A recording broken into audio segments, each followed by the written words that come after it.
right, welcome back to the Ethereum Protocol Fellowship. This is our final session today, week 10 on the research track. And we have Francesco with us today to talk about some consensus upgrades. So I'll go ahead and let Mario give him a more proper introduction, but happy to have you here, Francesco, and thanks for everyone for tuning in. Thank you so much for being here, Francesco. You might not realize, but you are a very special guest because it's the very, very last talk of the whole EPF study group and especially the research track. And yeah, we have Francesco here today because he's a researcher. Francesco studied mathematics and joined EF a few years ago. Since then, he's been working mostly on consensus, a lot of interesting consensus research papers and proposals that came from Francesco and his colleagues. But today he will specifically be talking about fork choice, give us a recap of how the Gasper even works and what are the upgrades coming, like the single slot finality, which is his field. So yeah, thank you so much for being here. I hope you can hear us all well, and we can hear you too. Yeah, I can hear you. Can you hear me? Awesome.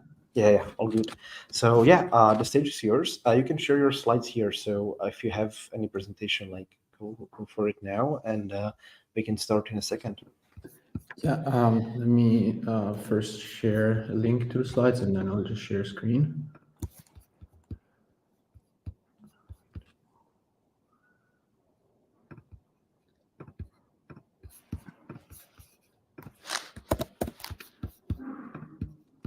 Cute.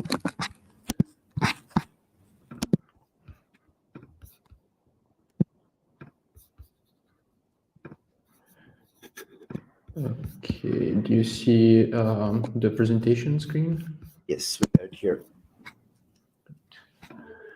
Okay. Awesome. So yeah, I guess one thing I'm not entirely sure about, because I haven't done this before or followed, is like, is it possible to interact with people? Like, can people ask questions, or how does that work? So people will ask questions in our Discord. I can send an invite if you have like extra space to watch it. But when they ask questions, we can make a pause. We will just ask you. So after each segment, give us a minute for potential questions, and we will chime in with read what people are asking. Yeah. Okay. Yeah. I mean, if you can, if you can do that, that's fine. We can handle it. Yeah. Okay. Great. I guess I'll just go ahead and start the recap of Gasper. I'm not entirely sure how much people know about the protocol or things like that. So I guess if you get early feedback about this being too slow, or like everything is clear, or that I need to slow down or whatever, just let me know early. That would be helpful. So Gasper is just the name of our protocol. It comes from our consensus protocol. It comes from the two components that characterize it, which are R-LMD Ghost, that's just where the G comes from, and Casper 5G. Let's kind of first dive into the Ghost part, because that's kind of maybe the most critical component. So Ghost stands for greediest, heaviest observed sub-3. And basically, this already describes what Ghost actually does, like as an algorithm. And essentially, this is like a force choice algorithm. So it's an algorithm that allows you, given basically a block tree, to find the head of the chain. So what you want to consider as the canonical chain, essentially, in case there are forks. And Ghost originally operates just on blocks. So here, there's no votes, there's just blocks. So basically, the way it works is you just run through the block tree. When there's no forks, you just keep going. Once you get to a fork, you basically choose the heaviest. And so the first part is the greedy part, where you just keep going like greedily, and you make a choice whenever you have to. And the heaviest part is that heaviest subtree part is that once you do have to make a choice at a fork, you just choose the heaviest subtree. So in this case, the subtree above has 5 blocks and the one below has 4. So you choose the highest one, and then you keep going this way. And you eventually get to the head of the chain. So this was like originally basically proposed as a alternative to longest chain. So you can see that in the case of longest chain, let's say that there's a period of maybe network problems, and the honest chain, or honest well, the honest participants basically construct a forked block tree, so this like green part. Whereas there might be like some adversarial chain, which in this case is this red one that's kind of hidden and yeah, basically not revealed by the adversary. And this is actually just a chain. It's not forked. Maybe it's literally just one party that's doing this, like one miner at the time. And then yeah, in longest chain, this would be the canonical chain. Like once it's revealed, this red one. Oh, by the way, can you see my pointer? We don't see your cursor. If that's what you mean. Can you move? Oh, we can see. Oh wait, yeah. Okay. It's a bit small, but okay, well, it'll do. But yeah, anyway, so basically this chain would be the canonical one, but with Ghost, it's the subtree above that. So yeah, in this case, this block would be the canonical one. And as it turns out, this actually also works better once you transition to having votes. So you know, with the like proof of stake, we have all of these like validators that do attestations and stuff like this. And so basically, we want to stop, and we did stop using blocks as the way to kind of measure weight. So, you know, here we were talking about heaviest. We think of weight, like, but in this case, really weight is just whatever. Well, it's actually difficulty. It's not, you know, it's not like one block counts for one. There's the difficulty part, but anyway, in proof of stake, we really want weight to be basically given by votes and by stake, essentially. And so we kind of do the same thing, except that now we have this kind of weighted block tree, or like a block tree with votes, with these little clouds, which are attestations. And then, yeah, R-LMD Ghost is like basically message driven, so basically vote driven Ghost, but also latest. So we only consider the most recent vote for any given validator. But other than that, it's the same thing essentially. So yeah, and we can also, so far we've talked about R-LMD Ghost as a fork choice algorithm, but you can also think about it as a protocol. And actually, this is basically what our protocol is. So you take this is a slot of the protocol, and basically, you know, starts with a proposal where a block is kind of added to the block tree. Then there is these head votes where you just basically, which kind of an attestation of today, or one part of our attestations, where basically each validator just says, this is what I think is the head of the chain.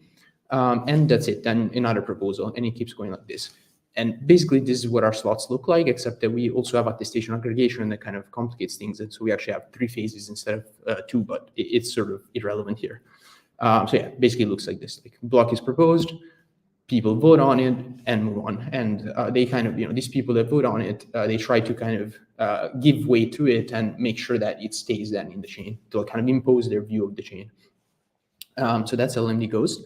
And then there is the Casper FFG part, which is this friendly finality gadget, or anyway, finality gadget, where basically the idea is, okay, we start with some block tree, and then we consider some of the block tree checkpoints, in our case, the epoch boundary blocks, and then we try to finalize some of these checkpoints so that basically we prevent reorgs, which might happen with the protocol like R-LMD Ghost. And yeah, basically we have these like essentially links between checkpoints, which then lead to first justification and then finality. If you have two if you have like a justified block and then immediately another link starting from it.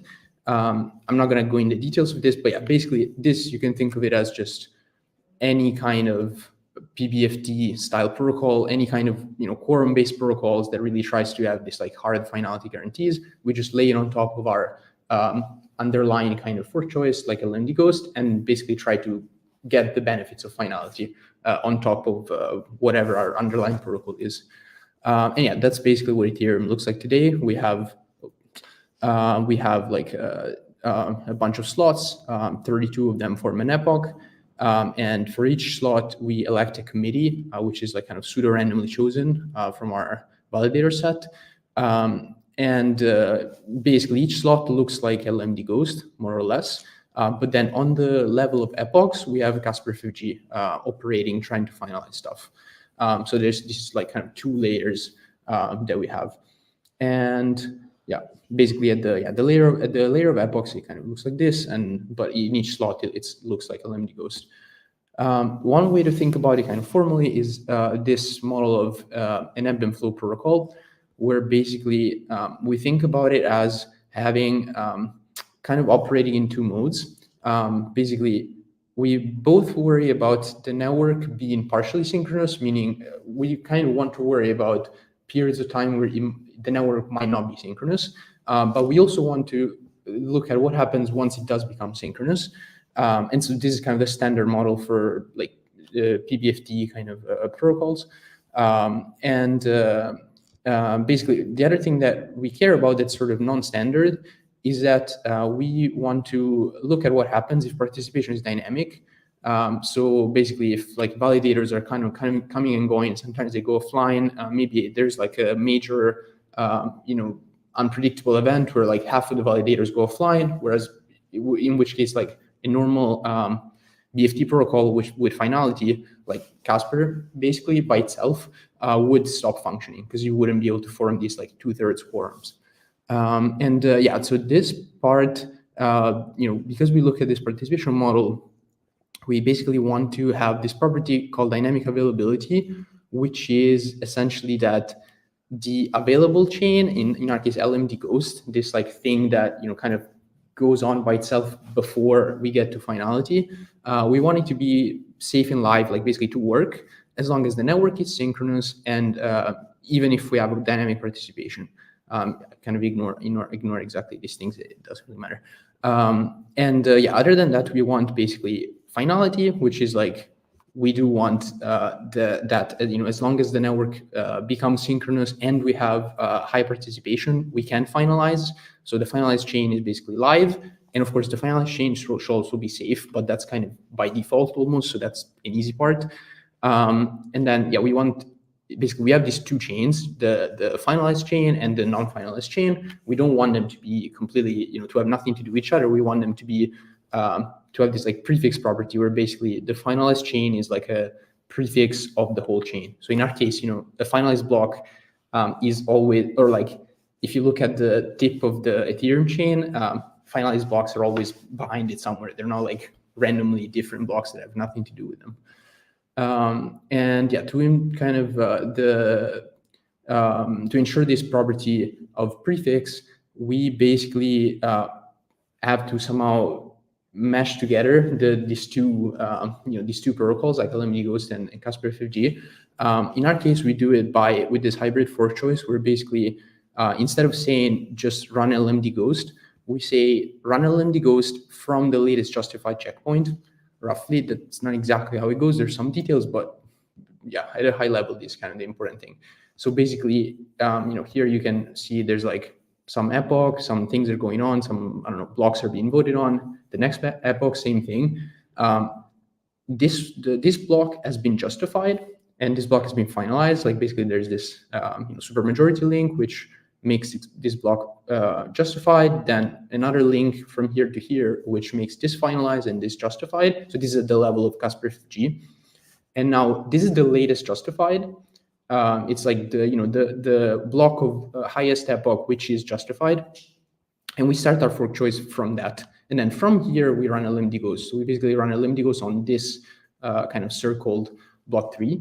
And then we get to this one being the head of the chain. So this kind of orange thing from here, that chain ends here, whereas the blue chain is this one, is like the head of the finalized chain is this one, the latest finalized block. And basically starting the fork choice from the latest justified is enough to kind of ensure this property, because the latest justified is always a descendant of the latest finalized. So it sort of ensures that everything works out, unless there is like basically a huge slashing kind of thing. One issue is that R-LMD Ghost, as it originally was implemented in Gasper, has a bunch of problems. And I'll kind of try to like go through some of them and give intuition for like why the problems exist and like what we can do about them, and what we have already done about some of them. So the most annoying problem that I guess existed originally, which really was like a huge kind of breaking issue until it was resolved, is this like what's called an ex ante reorg, which is like a reorg where like a reorg attack, which kind of is set up by the adversary in advance. Like usually you think about reorgs as like, well, someone proposes a block, someone is participant, and then you somehow reorg it later, but here is you somehow reorg set up the reorg events. It's kind of similar to like selfish mining in some sense, like you withhold some things and then reveal them later. So in this case, yeah, basically the adversary like withholds this block and votes. So the honest people, they vote for the previous block because they just don't know about any of this like stuff. And that's what it's meant by the, you know, not being fully like the boundary. And yeah, so then an honest proposer builds a block on this one because they just don't know anything about this one. Finally, the adversary reveals everything. And at this point, so this is after this block has been built, but before the attestation for it have come. So there's like a little, you know, some time between these two things happening, and the adversary just manages to reveal everything kind of right at the right time, so that this person, this proposer, doesn't know that it should build on this one, but also every attester of this slot will know about this in time. And so what they end up doing is they end up attesting to this one. And kind of forking out this one because they see that this block is there and has some weight. And then yeah, you continue even if the next guy is honest. At this point, this one is already being forked out, kind of through, you know, no fault of its own. And so yeah, this was the state of things like at the very beginning, I guess. 3 years ago. I mean, when the Beacon chain launched, this was an attack that existed. Like you could do this, and for example, Barnaby did this on testnets. It was kind of funny at the time because you actually could have done this on mainnet. It's just that people didn't know about it. And yeah, basically, the fix to this is what's known as Proposer Boost, which is basically kind of a way to go back to Ghost in some sense, a kind of a hybrid between R-LMD Ghost and Ghost, where we basically give some weight to a block just because of being a block, even if it doesn't have any votes. So, you know, in Ghost, like the attack before wouldn't have worked by itself because once you propose the block is its own weight. Like the block has a weight by itself. So Proposer Boost is basically saying, okay, once you propose a block, at least temporarily for one slot, you're going to be given a little bit of weight that kind of allows you to protect yourself against this, you know, revealed attestations potentially. So in our case, Proposer Boost is set to 40% of one committee's weight. And so if the adversary controls less than 40%, you basically wouldn't be able to do this attack because, you know, this bubble, this red bubble would be less than 40% and Proposer Boost would win basically. And this is just temporary weight. Like at the end of the slot, it goes away. But the nice thing is that, like once, like sure, it goes away at the end of the slot, but in the meantime, more attestations would have piled up on this block. Like the attestations of this slot would have come, and so they should take care of things. So that's true, but still not quite. You know, it's still, there's still some attacks that are possible because if you do control some validators, even if it's not 40%, like if you did control 40%, you could actually do this attack. Like just this should be 40%, and then you could actually do the same attack as before and just beat Proposer Boost. The thing is, you can do it with less than 40% because, for example, if you control 2 slots in a row, now you can withhold 2 blocks and 2 kind of red bubbles. So these are like different votes from different committees. So for example, if this was 20%, you could do this attack again. Like as soon as you control 2 slots in a row, you can do this attack. And that's you can do today. Like today, if you control 20%, you could try to do this. And if you could control even more slots in a row, you need to control even less adversarial power to do this. Of course, like at some point, you know, if you have very little adversarial power, the likelihood of you controlling a lot of blocks in a row is very small. So that's why this is not like a, you know, super breaking issue. But of course, it's not ideal that like someone with 20% could go in and do this reorg, or even 10% if you have like 4 slots in a row or something like that. But yeah, but that is the state of things today. And so yeah, again, basically that's what would happen if you did this. Like you would basically overcome Proposer Boost by doing the same kind of revealing in time thing as before. And now the honest attesters would attest to this one because they would see that the red bubbles are more than Proposer Boost, and then it would keep going like that. Like this chain will have won basically and forked out this one. Then yeah, maybe let me skip this. I mean, it's just another attack that's kind of similar, same principle. It's just basically you try it. I mean, similar principle, not exactly same, but yeah, you basically try to just set up a situation where the honest people flip-flop between two branches by like, you keep the two branches kind of balanced, and you use your own votes, like these red bubbles, to kind of flip back and forth. And this is also helped by proposer boost, because so at this point, you will have these green votes being quite similar, this red bubble trying to break the tie one way or another, but then proposer boost, as long as it's more than these red bubbles, can take care of things and make sure that whatever the proposer happens to see is actually what people are going to do. But again, this is vulnerable to, if you can control more votes than boost, then that can be a problem. So there's like, these attacks exist. What do we do about them?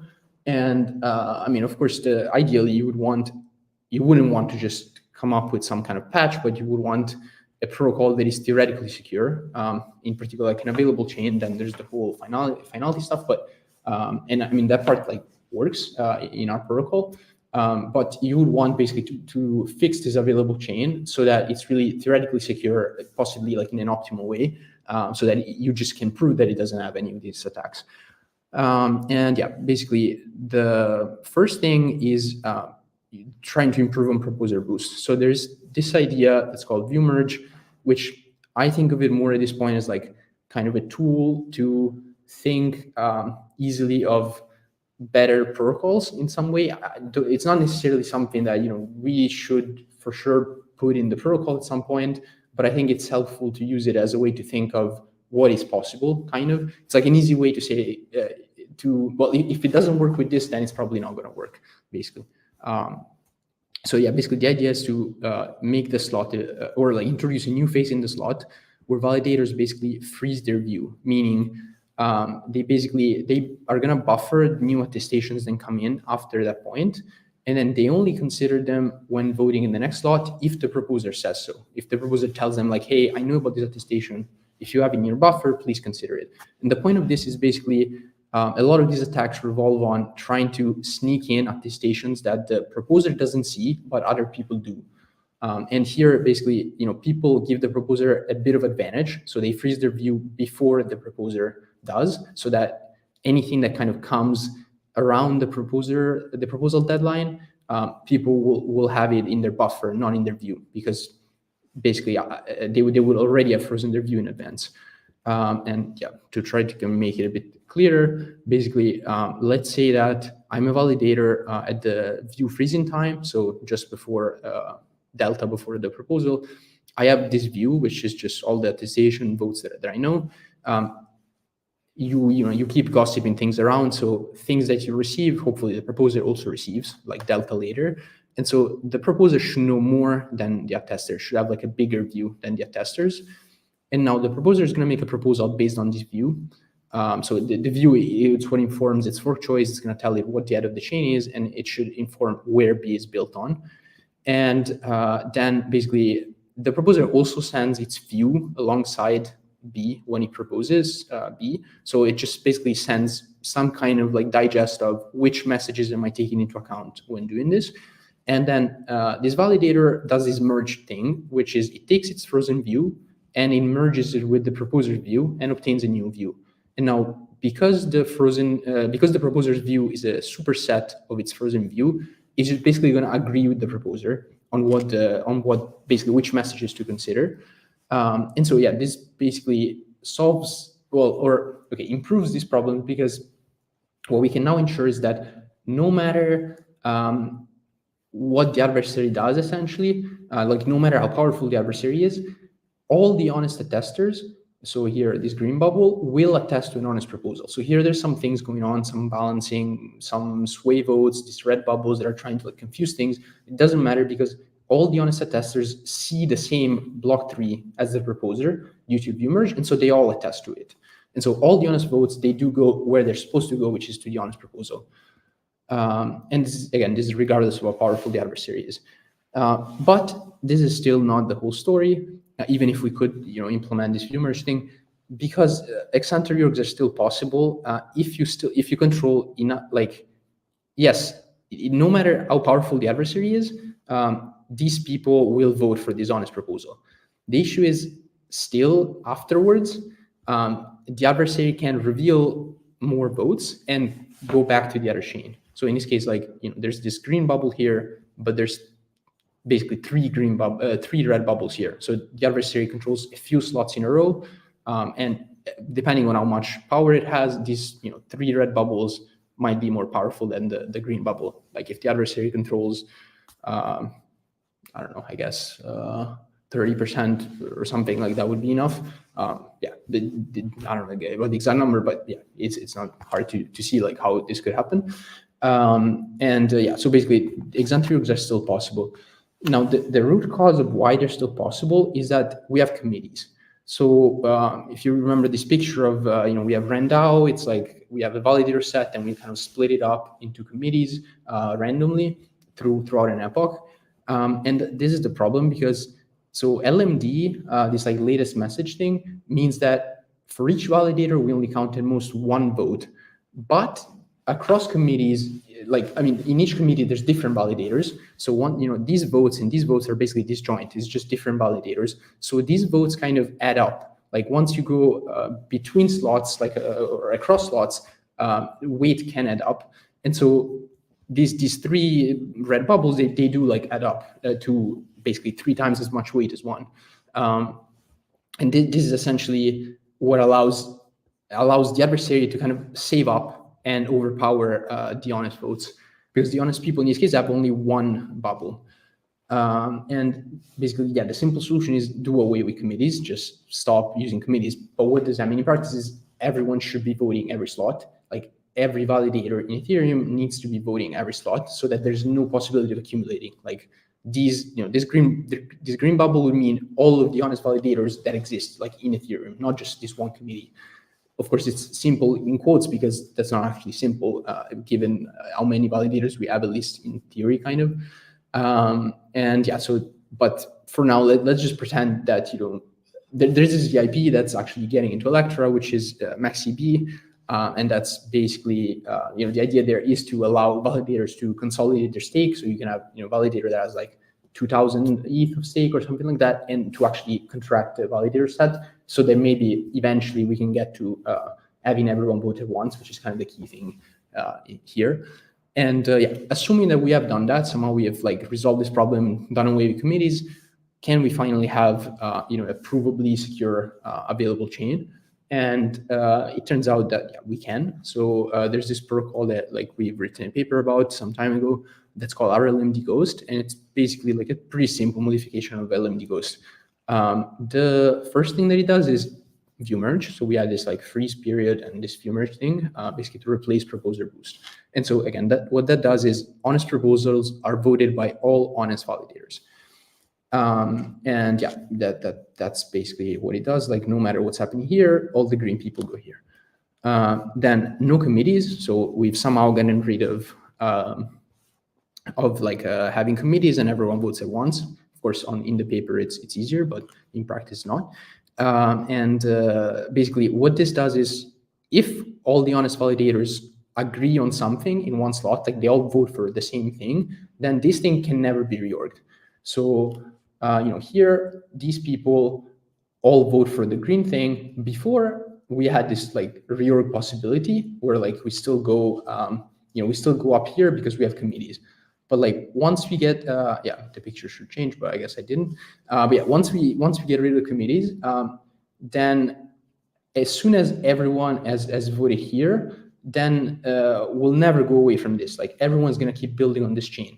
And this is because, this is really at least half of the whole validator set. It's like a majority of all of the validators. So there's no way for the adversary to overpower that because there's no way that they can accumulate votes. Basically these red bubbles, they would also just be like overlapping bubbles. Like the adversary, can repeat the same votes, but they only count once at the end of the day. And basically together, they kind of give us this property called reorg resilience, which is that honest proposals are never reorged. So honest proposals get voted by everyone. Once something is voted by everyone, honest, then it never gets reorged.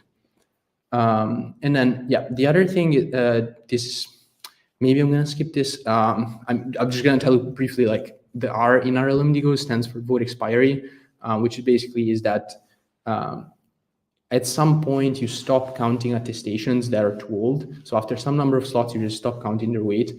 So for example, here, like these attestations, they're too old and you just don't consider them anymore. And this is kind of it related to this concept of dynamic availability and basically being resilient to cases where a bunch of people go offline. Basically, it means that we can always recover when a bunch of people, when a large portion of the validators go offline. Maybe just briefly, like, yeah, basically the scenario is like, imagine that somehow all of the honest validators are split exactly in two, between two forks, but then basically these ones, they have gone offline, like half of the whole validator set has gone offline.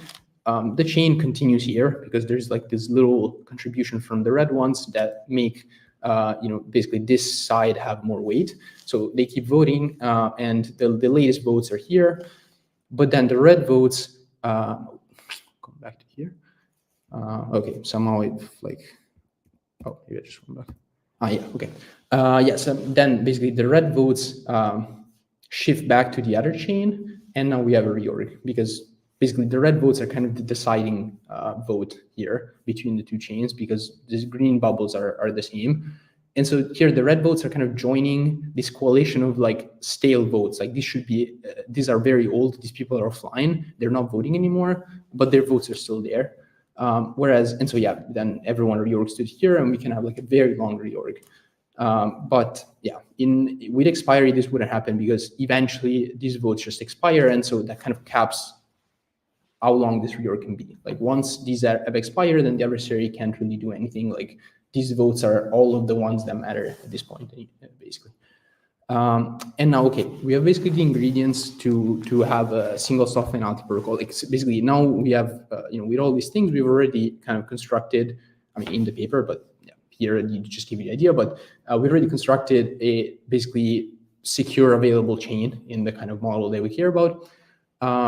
Basically now we want to take this and make it into a single soft finality protocol. So basically put on top of it, again, Casper FFG or some finality gadget and kind of get back something that looks like what we have today, but finalizes in a single slot and is actually provably secure.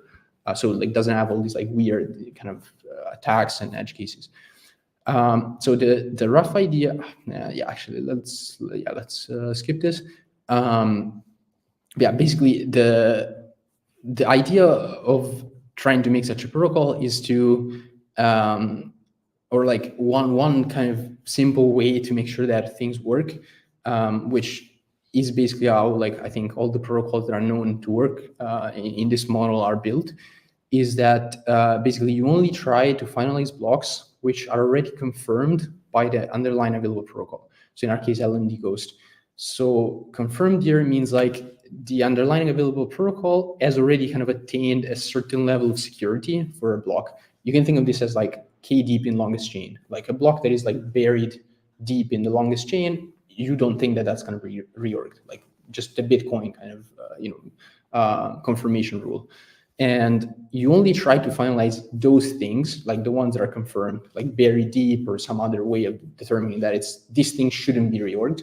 And this is like to make basically the interactions between these two protocols, because we are kind of taking a protocol and then like putting one on top and there's all these kind of interactions. It makes them much nicer because basically as long as things are working, like as long as this confirmation rule of the underlying protocol is working, this finality gadget does not interfere with it. Like basically it doesn't, it can only finalize things that are already never going to be reorged. And we just have to worry about, okay, what if something breaks in the underlying protocol? Like maybe there's some period of asynchrony, some attack, and something in the underlying protocol that breaks. Then, okay, we're going to try to recover from this, but then there might be weird interactions. And okay, we have to make sure that these are handled, which is not super easy, but doable.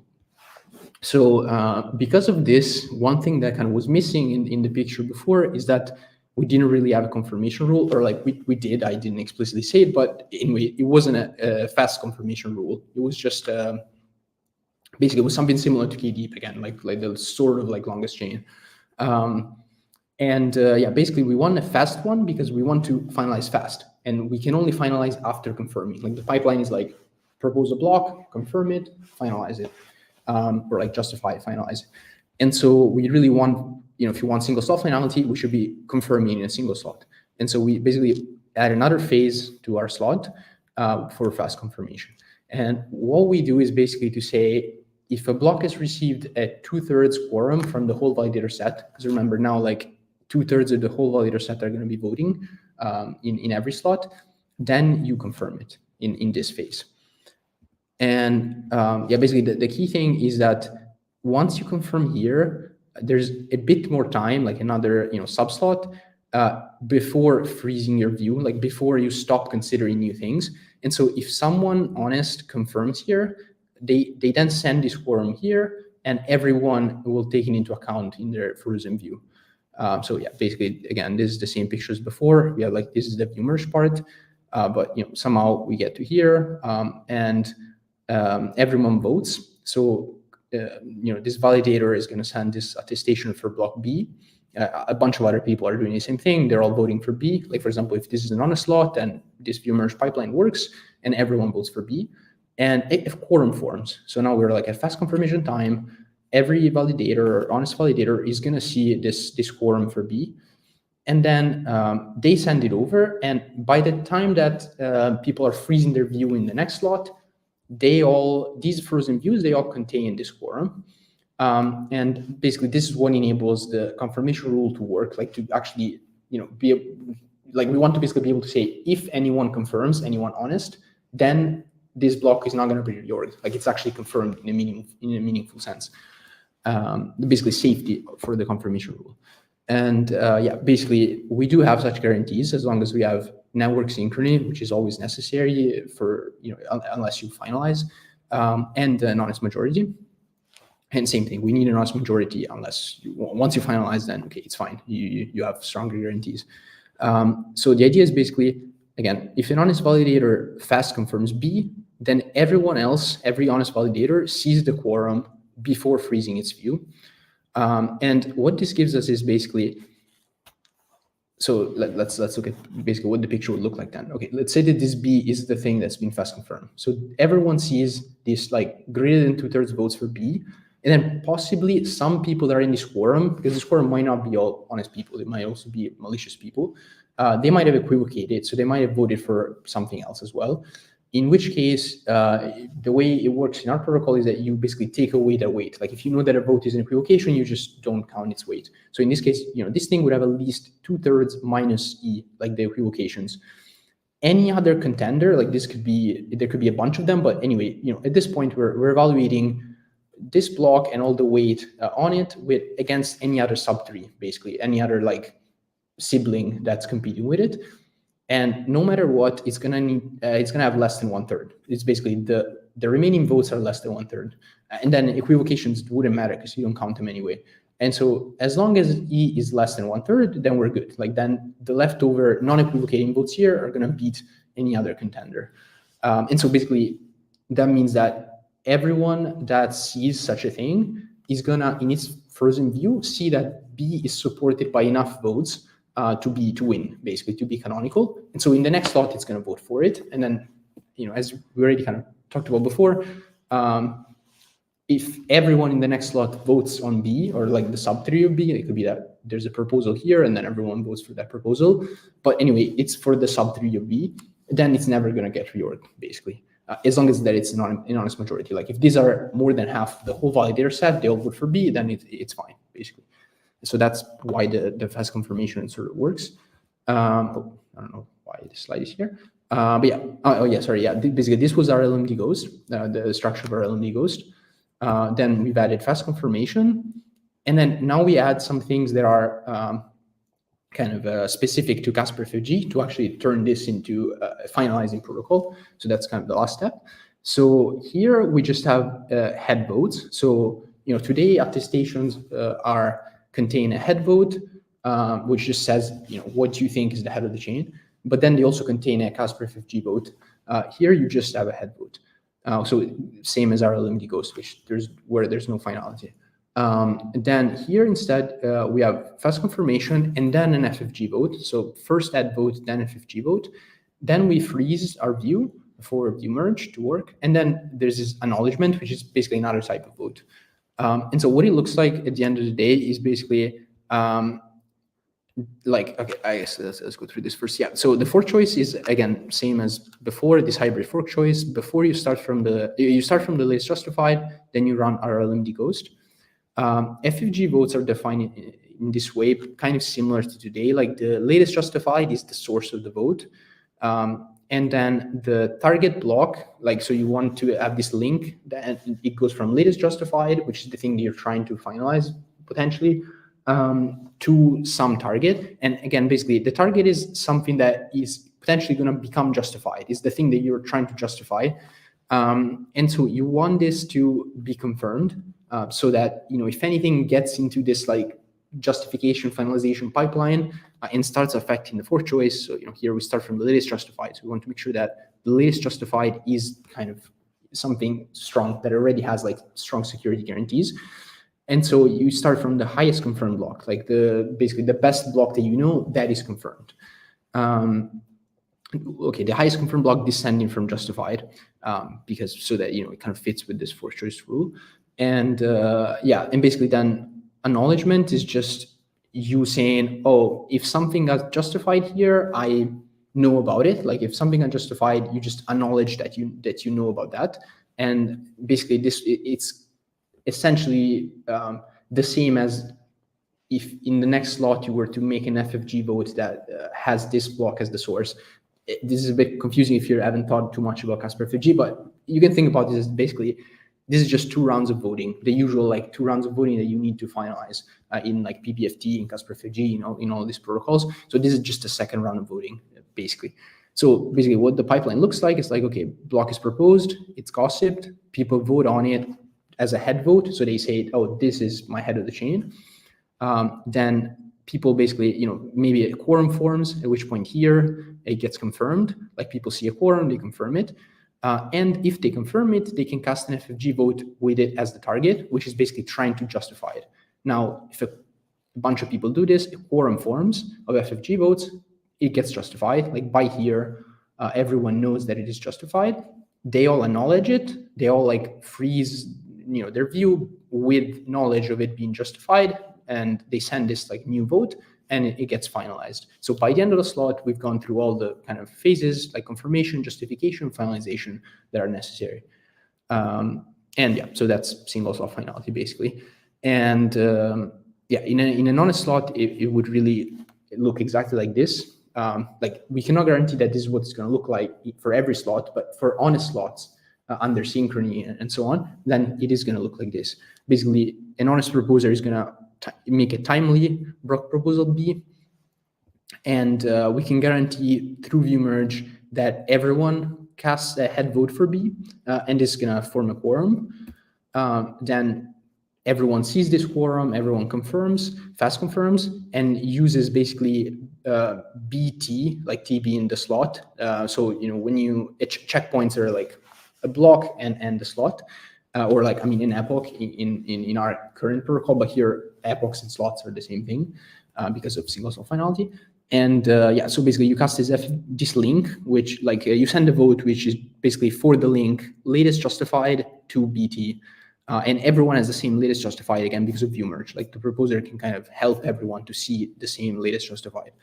So, and again, a quorum of these forms. And so everyone sees now that BT is justified. And they basically acknowledge this fact, and then that leads to finality. And then by this time, everyone should have seen that B is finalized.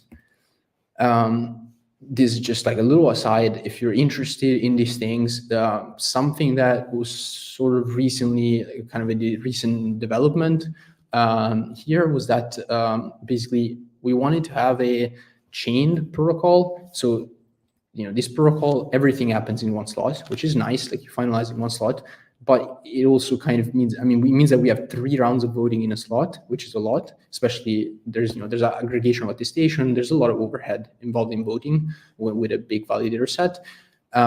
Something that's nice that instead, we would want to have is to have a chain protocol where you just vote once in every slot. That's basically what we have today, right? Like today, you just attest, you propose and attest in every slot, and okay, aggregation, but like you only vote once. Even Casper FFG itself, like if you think about it on the level of epochs, is chained, because in one epoch you're at the same time trying to justify something and finalize the previous thing. So you kind of do like two phases at once.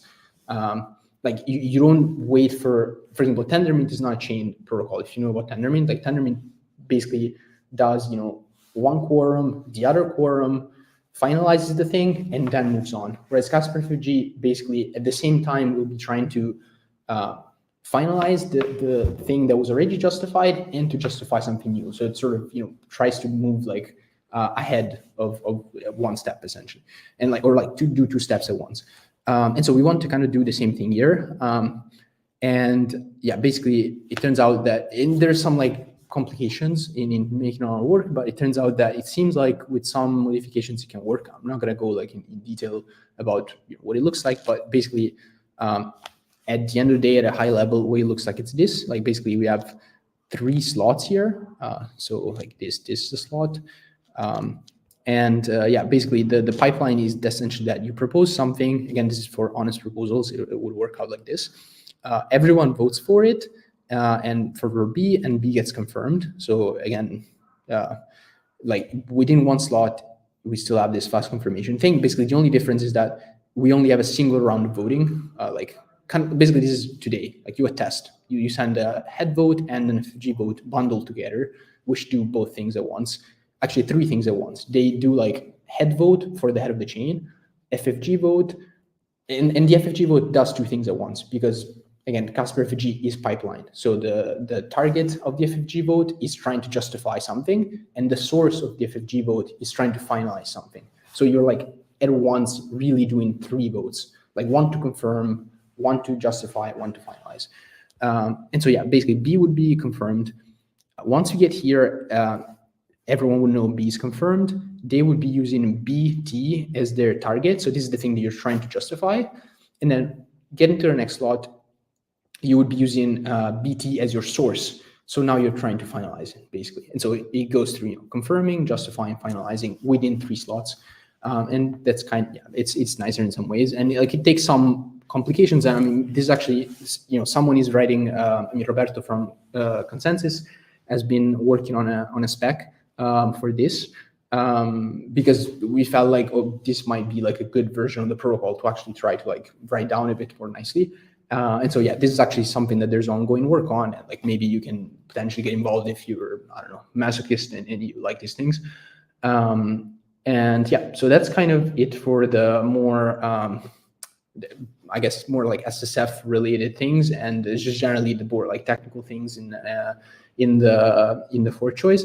And I kind of just wanted to use some of the remaining time to give an overview of some of the other things as well that where the fork choice fits in the Ethereum roadmap, because it turns out that it like pops up in a bunch of places where you actually wouldn't want it to pop up, but unfortunately it does. So Francesco, before we move on, can we have a second for some questions? Yeah, sure. Yeah, sorry, I should have stopped. Yeah, it's all right. So it's a lot to digest. So yeah, I can imagine. There was a question regarding So if you can elaborate, what's the BLS signature count a limit per slot in SSF scenario? On whether it is a limit? What's the limit on count of BLS signatures in slot? I mean, so nowadays we aggregate, I guess, like around 30,000 votes per slot, because there's like about 1 million validators, and like 30-ish thousand are in every committee, or in a committee. So we had, like, with George, proposed this like 2-layer aggregation, where basically you do what we do today, but for a bunch of committees like in parallel, and then you kind of aggregate those and like try to have basically more committees participating at once, essentially. And it turns out, like, I mean, it seemed like, yeah, that's fine in some way, but it does run into some kind of limits with, basically the main part is like the verification of the final like huge PLS thing that you get at the end. In like the worst case, you have to do this like really large addition of pub keys, and that seemed to be like the limiting thing, and partially also the networking of it all. But like I think more of this like verification bottleneck.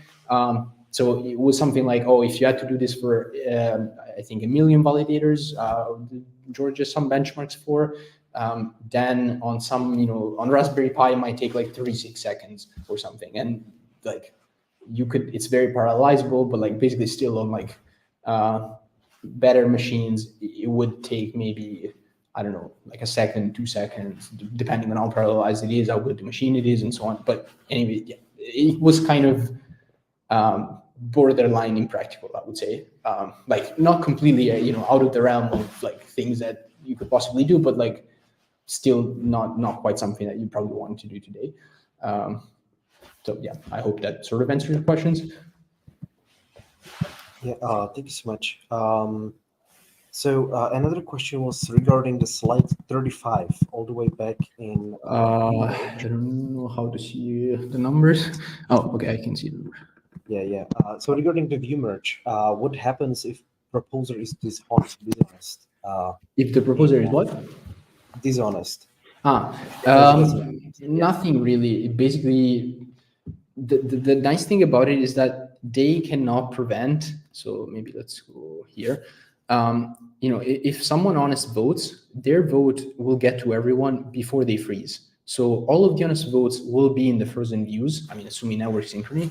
And so the proposer can't really do that much. Like it cannot somehow censor honest votes because they don't depend on the proposer to end up in the final merge view. The only thing that the proposer can do is basically to confuse people about late votes. Like if there's some votes that only show up like here or something like that, then the proposer can send, maybe some merge message to some people or to some other people and confuse things.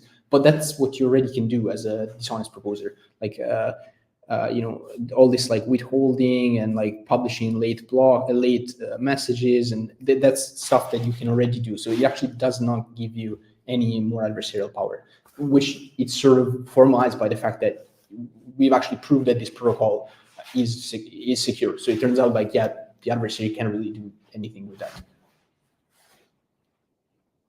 Okay, awesome. I think we can go ahead and move to the roadmap part, and then we'll leave more questions. Okay. Yeah. Thank you.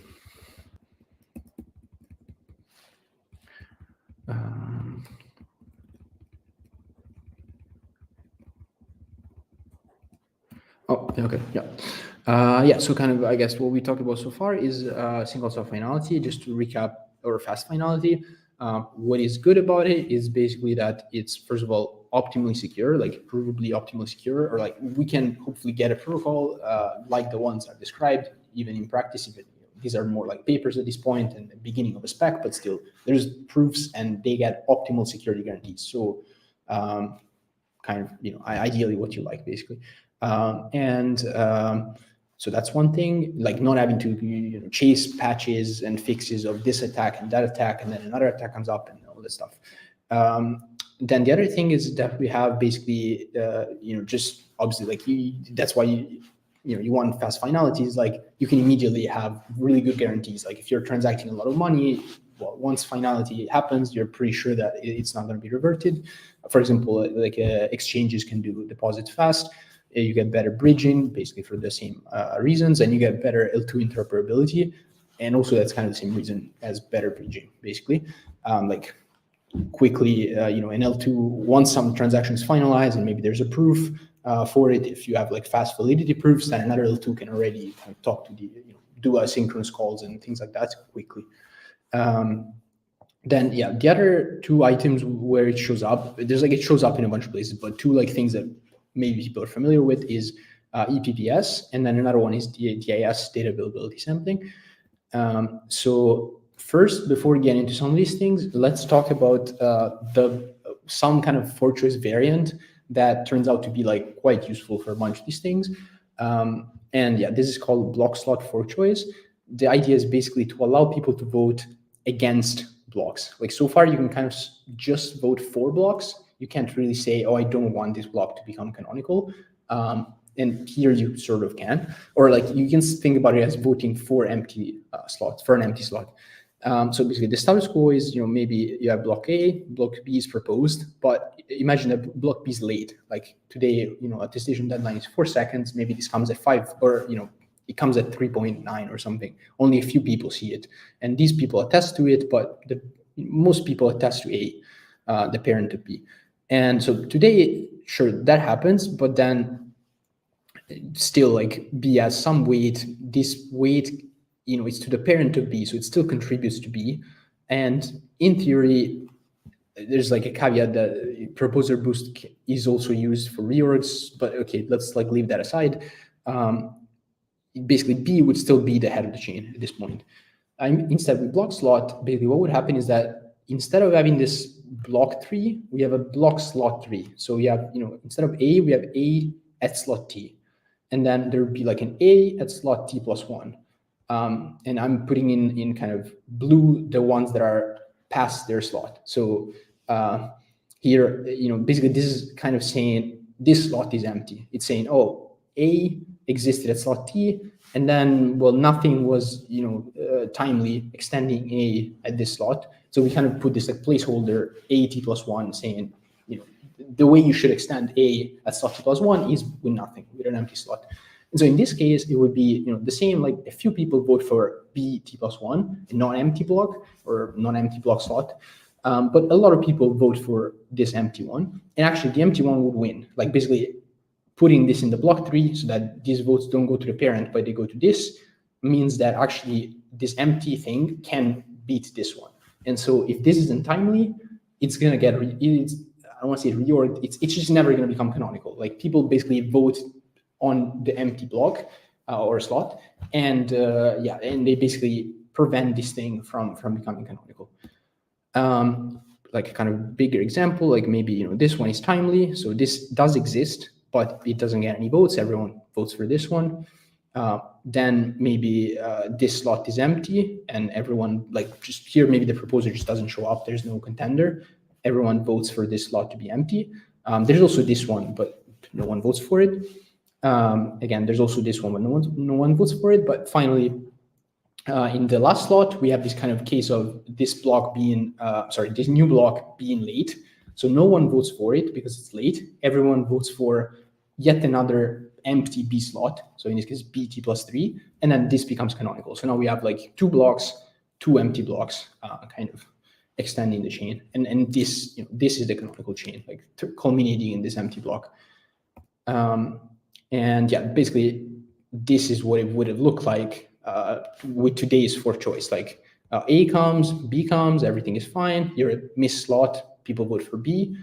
And now C is late, people vote for B again. So like all this empty stuff just disappears and B stays the head of the chain. Or sorry, I mean, like, well, B is in the chain, but C actually is the head of the chain because there's nothing kind of going against it. Like there's no empty block. Once you run your fourth choice, you go A, B, and then there's only one child. So you end up at C. Whereas here, you end up still at B. And now, yeah, some applications of this are kind of useful. One is basically this pretty generic idea of committee enforceable properties, which is that basically if a certain proposed block does, here this should say does not, does not fulfill a certain property, the attesting committee or like the attesters basically will vote for the empty block. So they'll vote against it, basically to say like, we don't want this block to become canonical. So for example, inclusion list satisfaction, that's not what the current proposal is, but there was like one of the regional proposals used this mechanism. So where basically the enforcement of the inclusion list was based on basically a committee looking and saying, does this block satisfy the inclusion list that I know about? Yes, okay, great, I'll vote for it. No, then I'm gonna vote for the empty block. Basically, vote against it and trying to make sure that it does not become canonical because it didn't satisfy this thing that it was supposed to satisfy. And a similar thing is with map burn, which is basically there's some bids and you try to make sure that the block proposal maximizes, like chooses a bid that is maximal, or like the highest that you've seen by some time, and otherwise you vote against it. And the other two things again is EPBS and DAS. So in EPBS, basically, proposers will accept bids from builders, and basically if they like one thing that a proposer can do is try to grief a builder by accepting the bid but late, just publishing a block which accepts this bid late. And the builder then kind of is put in an awkward situation where it doesn't know quite what to do.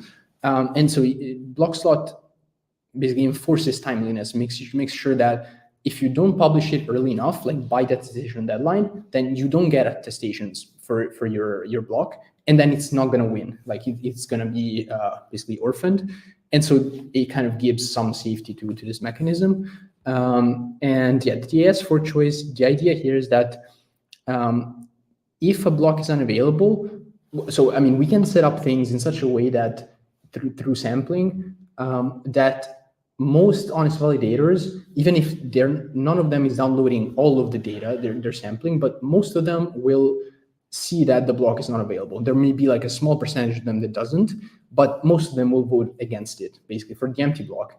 And so because of block slot, unavailable blocks will just not be able to become canonical, like, or even to look canonical, meaning like, you know, if you somehow don't know that they're unavailable, you still wouldn't think that they're canonical. Like even if for some reason your sampling has failed, you've been tricked into, maybe like a small percentage of the data is available, and that's exactly the data that you've requested. Like someone's targeting you in this like kind of data release attack, but you still wouldn't think that the block is canonical just because you wouldn't get enough weight. So basically, honest majority would protect the whole mechanism, which is nice, and also just means that as long as there's honest majority, it basically doesn't mess up with consensus, like this whole availability thing. I'll kind of explain it a bit later better. One problem with block slot, like one challenge, is that if you do have higher latency, like again, as I said, it enforces timeliness, but sometimes blocks being late is just someone trying to do something weird, some attack or timing games or something. But sometimes higher latency just happens. And then, if that were the case, that blocks don't make it into 4 seconds, they wouldn't get attested. Everyone would attest to the empty block. Block production would halt. So, you would get the situation where, okay, this block was late, people attested to the empty block. Then this one forks it out because this one wins. This C should extend this one, and this should extend this one. But anyway, yeah, they extend the empty blocks coming before them. But yeah, anyway, the point is that none of these blocks is ever timely, and so it never gets attestations, and so the empty chain basically keeps like growing, and it doesn't actually do anything. It just, you do have basically still state transitions in the beacon chain, but it just will not actually have any content, like neither beacon nor execution content. And yeah, so, but still, that's a challenge. And I guess you should say about this that like, so one important thing in trying to do this, if we need it to do block slot, is to basically design some kind of back off system, which makes it so that, if such a situation happens, we somehow like gracefully, maybe fail gracefully, like try to like revert to maybe like turn it off in some way, like revert to actually producing blocks. Even if like it maybe damages some things that block slot was helping. And so yeah, this is actually a sort of open question. I have some ideas on how this can work, but I think this, if people are interested in this general like space of problems, I think this is something where literally anyone could come in and like spend some time and write up like a decent back off protocol. So that would be quite helpful, I think. Yeah, so let's kind of look at just how things fit into EPBS, because that's also a pretty like open space of, there's some problems and solutions are many and confusing. And so there's definitely like work to do there. I think you guys have had some, like Barnaby gave a talk, so I'm assuming that you're kind of familiar with EPBS or like just the general PBS ideas. So I don't think I have time to like really say too much about it, but basically there's just this part of the block production process, which is bidding and accepting bids. So here a proposer is going to accept this bid P, which in this case is like a header, execution header, and then the builder will reveal like the actual execution payload P, like the full thing. So this is just like a commitment to it. And so one of the things that was proposed in protocol PBS or in Shrine PBS is this 2-slot approach, where basically the commitment part, accepting the actual beacon proposer, accepting the payload header happens in its own slot, and then the reveal of the payload happens in its own slot. And this makes things nice, like in some sense, like it's easy to think about the security of the participants involved. Like everyone kind of acts as a proposer, gets its own attestations, and you can basically think of it as like as long as in the protocol today proposers have some kind of good guarantees, like they can use proposer boost to defend themselves against attacks like decently enough, then both builders and proposers in this protocol should have decent guarantees. Now the problem is that we're again faced with ex-ante reorgs, but like in an ePPS kind of annoying, more powerful version.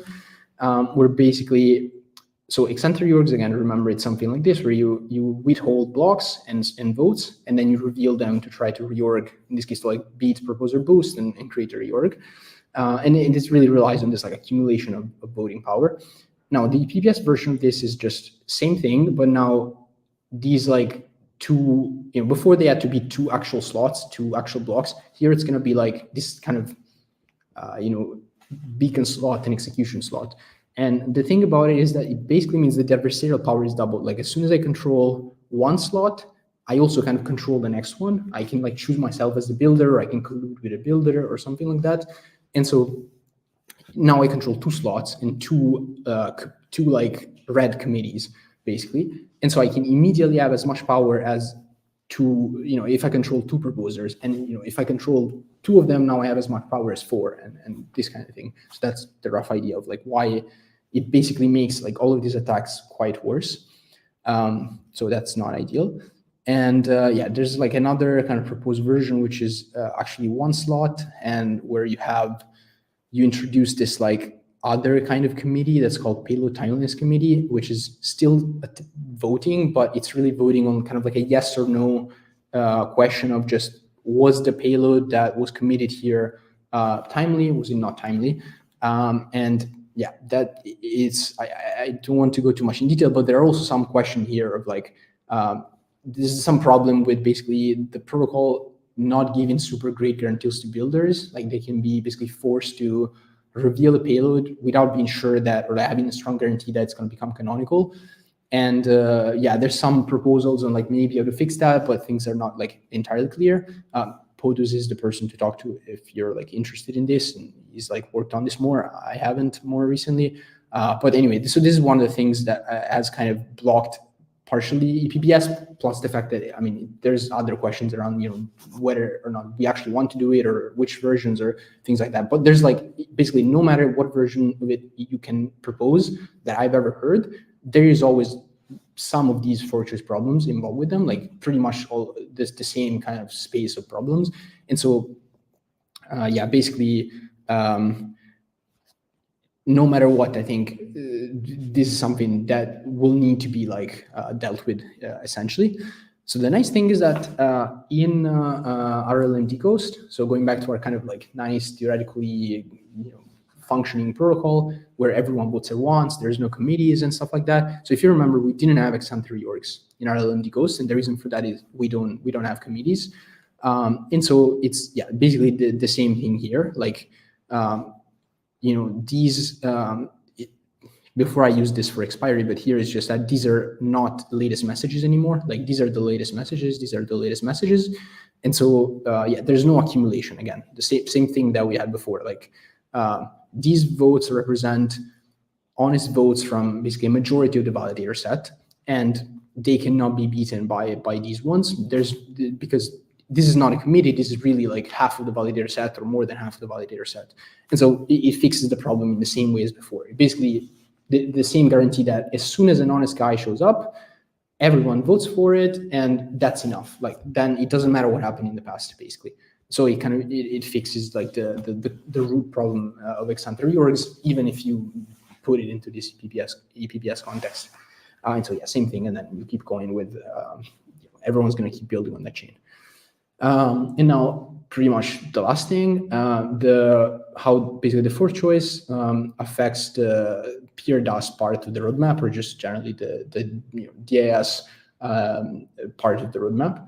So just very quickly kind of giving you the idea of what's the availability sampling in case you don't know, but it's just a few slides. Basically, we have blobs today. That would be this like blue part of data that roll up supposed to Ethereum. Now, the idea of DAS is that we want to extend them. So we want to basically apply this erasure coding thing where you double their size. And so you add this like orange part and introduce redundancy. And now as soon as you have half of all of these cells or data points, then you can reconstruct the whole thing.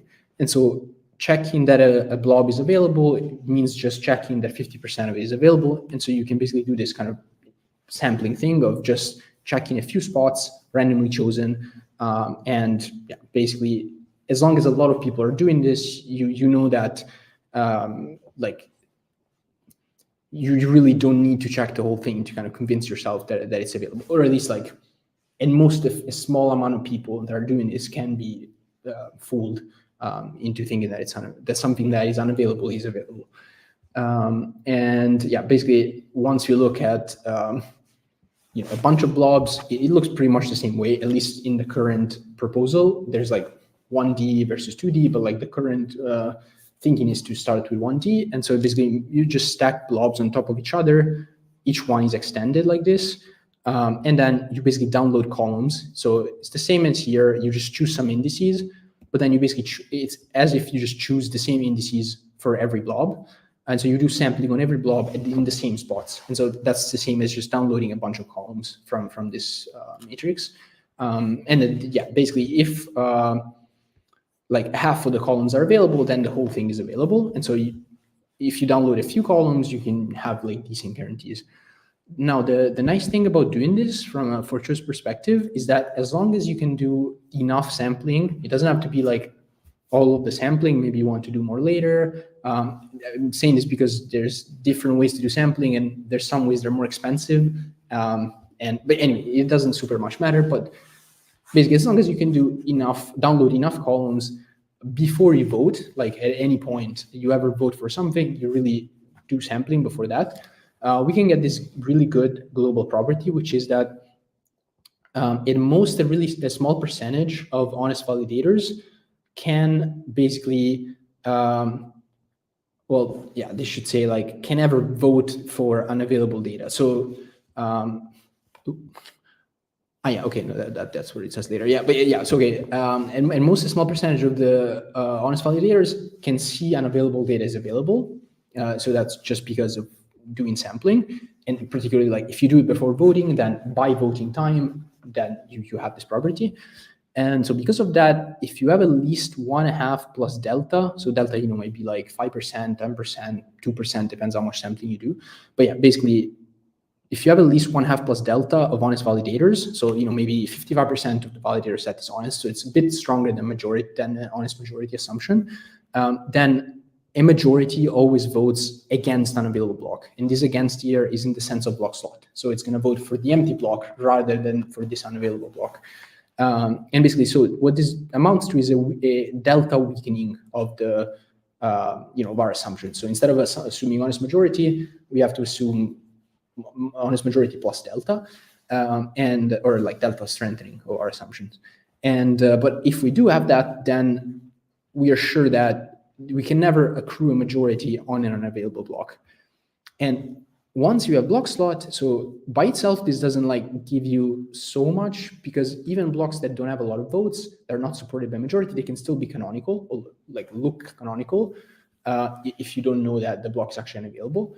But yeah, with the blocks for choice, it means that even if you are in this delta, like even if you are one of the minority validators that has been fooled, that thinks that this block is unavailable, that this block is available while it's not available, with the block slot for choice, you still will not see it as canonical, because basically everyone else, like the 1 minus delta people that are actually in the right, like that have not been fooled, they will kind of drag you with them. Like they are a majority, and they will put their weight on the empty block and make sure that you also go with them.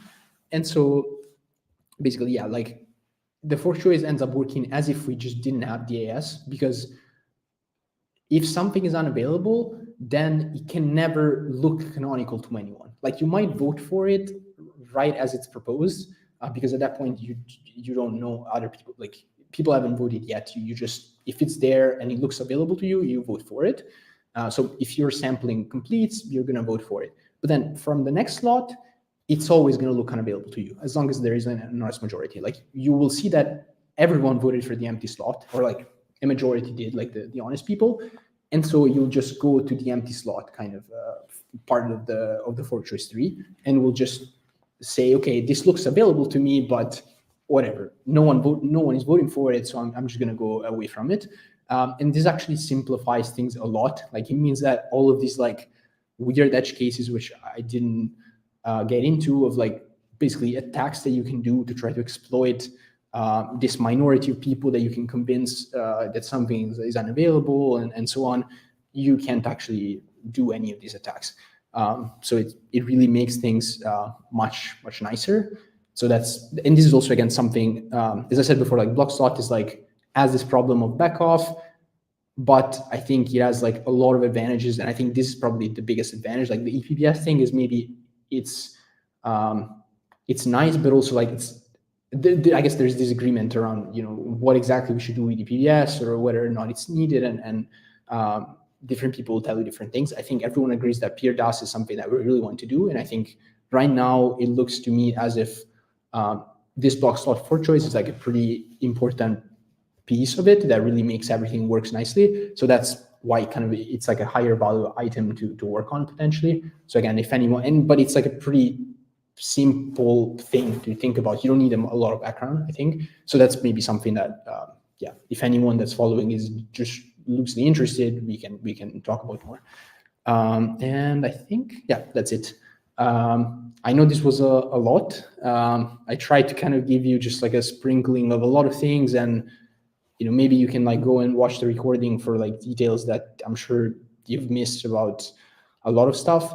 But yeah, hopefully like it gave you just an idea of like what are the main places in the roadmap where the fork choice shows up at the moment, what are some of like the long-term, you know, what does the SSF landscape kind of looks like. And again, there as well, I kind of, there's a lot that I didn't cover because there's, you know, multiple papers, there's a lot of ongoing work. But yeah, I guess maybe in terms of like ways to get involved, like, as I said, like there is this specking effort that's sort of on and off happening around this like chained fast finality protocol. And there's some, you know, I mean, that's even like it's written, but not really, it could be like written more nicely. There's like, Luca is writing a paper around that, or like at least like a formal document, but like there isn't even, you know, a well-written blog post, so there's something that like someone could do as well. Like there's a lot of really small and big like things to work on a lot of these items. So yeah, just if you find anything interesting, just shoot me a message, I guess. I'm not sure I guess on Discord probably is what works best, but and then I guess I'll share. I shared some resources in the GitHub thing, but there's a lot more. So maybe, I might leave some things, but also just if someone is specifically interested in a topic, then I can send you a lot more things. I don't want to like inundate people with links. So yeah, that's that. Thank you for having me. Thank you very much, Francesco. Yeah, thanks a lot. This was a lot. And it was you speak quite fast. I was still still trying to process everything. It was a great talk though. Thank you very much. One question is if you can join the Discord and maybe answer some questions later, because people will probably watch it, and I'll show you the link right here. And thank you very much. Let's see if there are any maybe quick questions before we wrap up in the last 5 minutes. There was a question regarding the ePBS part now in the end. In the block slot slides, is the ePBS referring to block auction ePBS? Or does it change? It's tickets? Yeah, like basically what kind of ePBS design is this? Yeah, so the slides are referring to block auction ePBS, like the most basic kind of original ePBS, but it doesn't really matter. Like slot auction, it seems like it simplifies things. Like particularly if you know in advance, like this auction has happened in advance, and so the builder really like you can tell in advance who the builder is supposed to be. But as far as I'm aware, it doesn't actually turns out to simplify things that much, and you pretty much run into the same problems. But again, this is something where there could definitely be more work. I don't know. It's something that I've thought a lot about at various times in the past, but I've never actually even gotten around to really writing something like formal about it because there's just a lot of things to do. And yeah, so that's something that someone could surely work on and like write a nice blog post. Like there's a lot of space for kind of clarifying some of these ideas. But as far as I'm aware, they're both running into the same issues. Okay, thank you so much. Okay. Yeah, bit off-topic question. Like, what is it like being a researcher? Like, what was it like for you to get to this role? Like, you do a lot of research, a lot of amazing stuff. So maybe if you can just share a little bit about your journey. How did you end up working on the cutting edge of the consensus? Yeah, it was pretty, I don't know, series of like, I mean, yeah, it's not something that I really expected. I just got in touch with Justin at some point because I was just really interested in Ethereum and like wanted to see what does it look like to do research on these things. I guess like maybe some European people that are listening, you have the same thoughts now. And at the time there was a lot of interest in MEV, but also not a lot of like formal work done on it. Like there might not even have been like really. I mean, there was like the kind of seminal paper on it, and then like some blog posts, but not that much more. So it seemed like, this is an area where like clearly there's lack of work, and I mean, really just was a matter of like someone just thinking about these things. You didn't need like who knows what background. You're just dedicating time to it, and so I worked on that for a little bit. There was like a lot of interesting problems.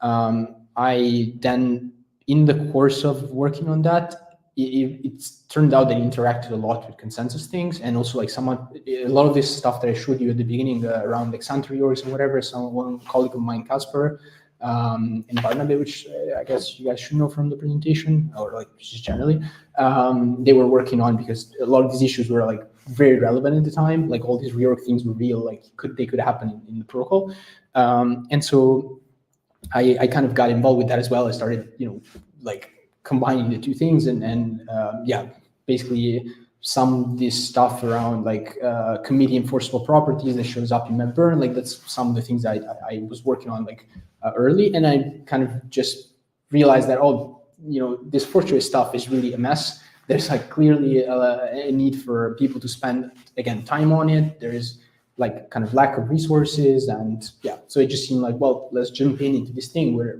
work is like clearly needed.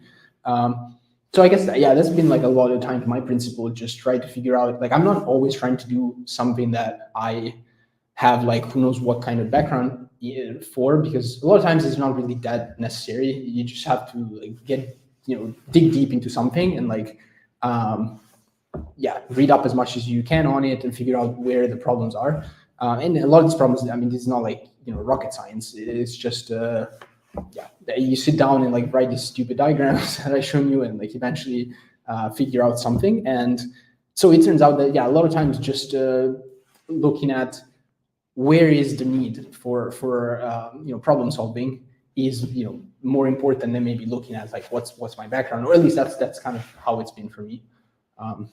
But yeah, of course, it can depend. Like I'm not saying just go fishing for random problems, but just I think take into account where the need for problems to be solved is, like, as opposed to where there's already like 10 people that are trying to do something. And like in Ethereum, we don't have so many people doing research, so there's a lot of these areas where like someone just showing up and like writing a HackMD might be, well, it turns out that in 2 months you become the expert on this thing. Awesome. Thank you so much, Francesco. I think that's a great motivation for people to end the call with. Yeah, we are right at the 90 minutes, so we should get rid of here. Again, thank you very much. Appreciate it. We got a lot of content to digest, to go through, to report on the wiki. We keep up with this with EPF wiki, and if anyone wants to document all the SSF and all the new info about the consensus we learned today there, it would be really great. I think it's a lot of to write about. Before we finish, I want to invite you folks on Monday. We will have around at the same time. We will have the wrap-up call after. So with this call, we are finishing the study group. It's officially over, but we'll have another more informal chat on Monday around the same time. So you all are listening to this are invited. And sorry for keeping you up long, Francesco. Thank you so much again. No It was really great. And please do join the Discord if there is anything people will bother you with some questions if you don't mind. Yeah. Sure. Thank you very much. Yeah. Again, thanks for inviting me. Sorry if I spoke fast, but I just wanted to cover a lot of things, even if it might mean that people need to rewatch it. Some of it. There's a lot of things that I'm interested in people working on potentially. So. Yeah, I think it's great. This is what I was hoping to have in the study group, and like seeing your presentation with over 110 slides when you showed it, I was thinking, like, how can he manage to fit in all of this? But you did, so yeah. Okay, a lot of them were just transitions, to be fair, but yeah, that's right. But still, like, I also tend to speak a little fast, and I really respect this approach. So yeah, thank you so much again, man. Have a great day. Yeah, you too. Bye, everyone. Bye everyone.